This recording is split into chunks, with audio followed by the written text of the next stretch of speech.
Gün doğdu. Selcan kızımı çadırına kadar götür.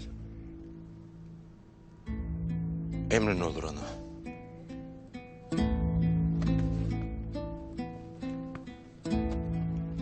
Hayırlı geceler. Hayırlı geceler.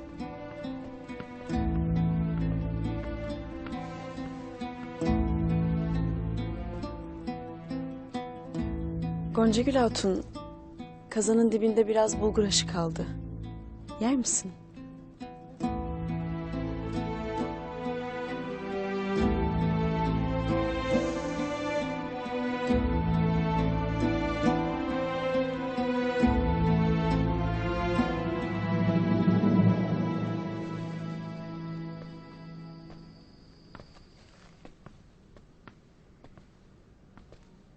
Hadi bakalım Selcan Hatun.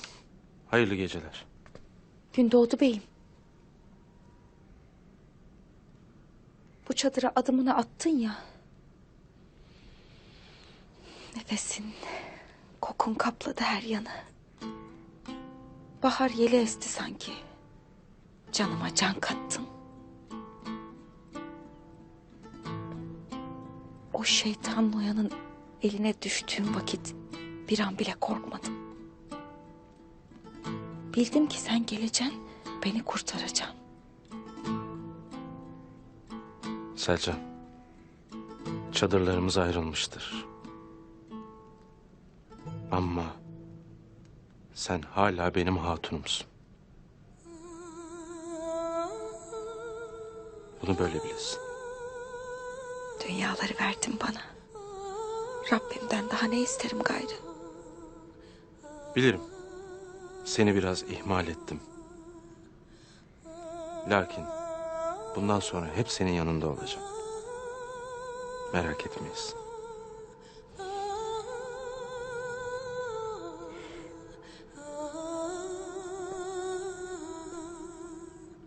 Bu gece yanımda kalsan.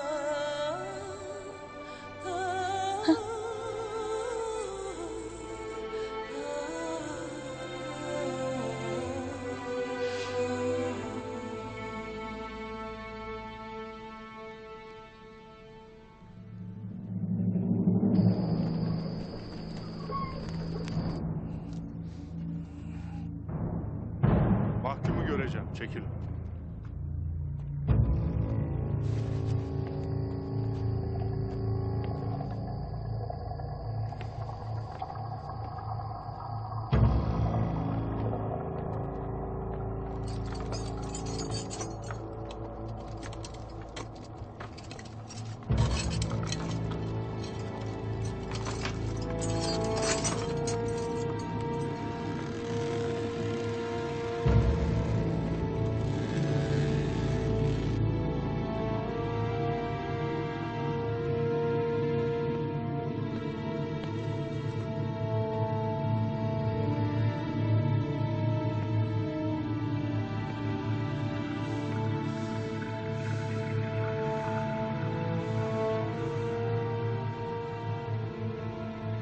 Sana tek bir şey soracağım Noyan.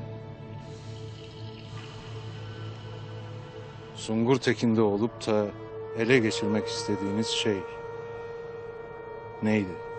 Niye onu bu kadar çok istersin? Bunu kimin adına sorarsın ha? Kendi adına mı? Alaaddin adına mı? Saadettin Köpek adına mı?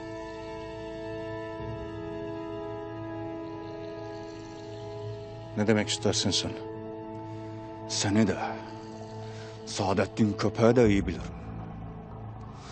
Uç beyliği sevdası için yiyebileceğin haltların haddi hesabı olmadığını, köpeğe ayakçılık ettiğini, bunun için yarı geldiğinde benden daha acımasız olabileceğini, her şeyi ama her şeyi bilirim. Ağzından çıkanı kulağın işitir mi senin aşağılık herif? Ne oldu? Şaşırdın mı ha? Sen beni ne sanırsın ha Gümüştekin?